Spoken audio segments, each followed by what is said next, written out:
Hey guys, this is Tanner Invest here. I just have a few minutes for this video because I got to run to a meeting real quick, but I did want to talk today about BNMR.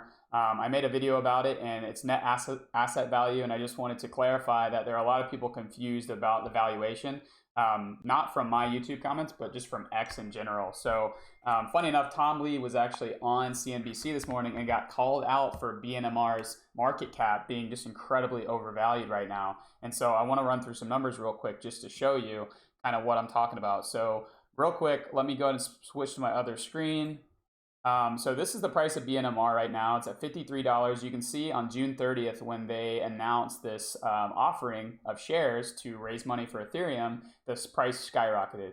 Now, what a lot of people I don't think realized, or they were just trying to take advantage of the hype, was that the shares actually aren't published quite yet. So that as you see, this market cap isn't actually correct of what you're seeing like in any of the databases. Because those shares aren't registered and this price is so high, whenever those funds do, or whenever those shares do get registered, there will be a mass fall of the stock price because it dilutes the crap out of this thing. So I do see this going down quite a bit further.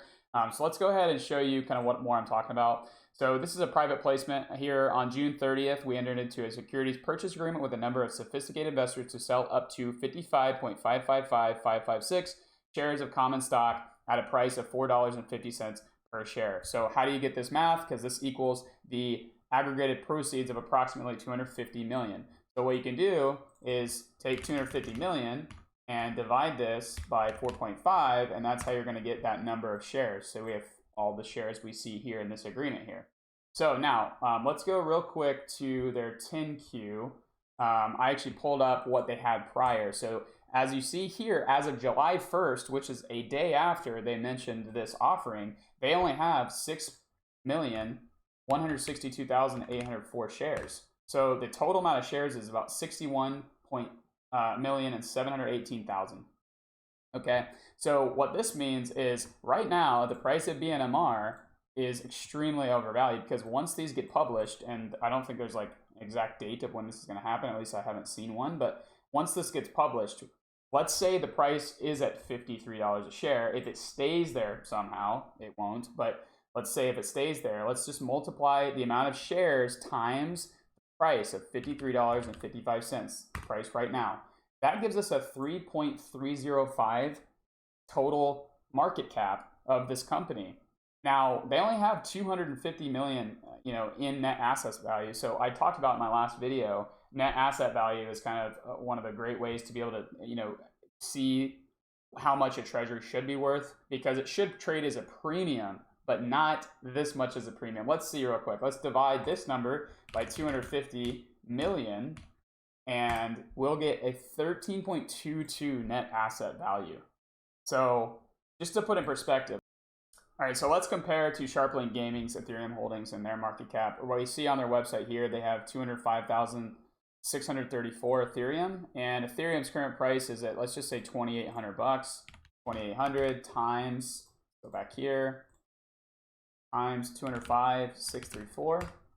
That's 575 million in this. So let's go ahead and take SBET's market cap today at 126 billion and divide that by 575 million. 575, 775, 200.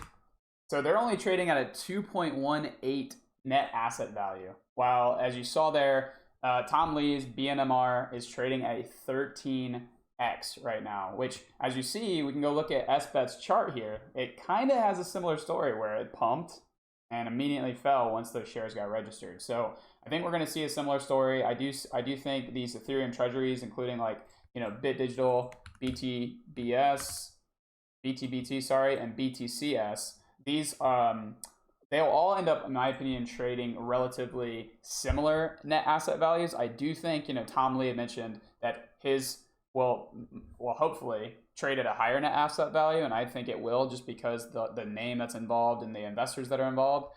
So I can show you now, just real quick, this video where he gets talked about. That kind of sparked me to create this video. That's right. I want to ask you a few things and just see if I got this right. Now, the stock I mentioned, it hit 161 very recently. It's been very volatile. The company did a PIPE 250 million, I think, sold as many as 55 million shares at, I guess, 450 or so a share, correct? Yes. Those shares have not yet been registered. Is that correct? That's right. Okay. They will eventually be registered. Okay, I want to make that point because, you know, when you look at FactSet, you got 6 million shares out. It's a 300 million or so market cap, but that's not the case. This has got 61 million shares outstanding, Yes. at least, and a market value, therefore, even at 55, that is many billions of dollars, correct? That math works. Okay. I'm following your math. You're going out, you're spending the 250 million to buy Ether, is my understanding, or maybe a little Bitcoin, but mostly Ether. Yes, it is for Ethereum. Okay, and so this trades at a huge multiple to the amount of Ether you conceivably could buy with the money that was raised in the pipe. Yes, I mean, in the press release, you know, there's a sort of a discussion about Ethereum Treasury strategies, and to us, there is like a All right, guys, I'll let you guys watch the rest of that video, but you can kind of tell it looks like they put Tom Lee like really on the spot here. You know, he's a CNBC contributor. He's on CNBC all the time. They first started talking about NVIDIA and NVIDIA's price action, and then they transition over to BitMine, and you can see clearly he's like, yeah, how do I like carefully walk on these eggshells here to try to overcome what he's kind of talking about. But he knows, he's a very smart guy. He knows that it's super overvalued right now, and most likely the stock's going to come down. Now, in the future, in the long-term future, if they hold a ton, let's just do the math. Let's say it's worth, you know, we saw it's worth 3.2 billion. And if it trades at a 2.2 billion, and if it trades at like a 3 net asset value, let's say, or I'm doing the wrong math here, 3.2 billion divided by 3. So if they're holding $1 billion of Ethereum, then maybe their price could be justified at these values. But at the moment, with only 250 million on the balance sheet, I just think it's overvalued, guys. So just be careful out there. This is not financial advice whatsoever. I'm just out here kind of helping explain a couple things. And if you didn't see this CNBC news article today, kind of important. So thanks for watching, guys. Really appreciate you. Don't forget to follow me on X and like and sub. Thanks.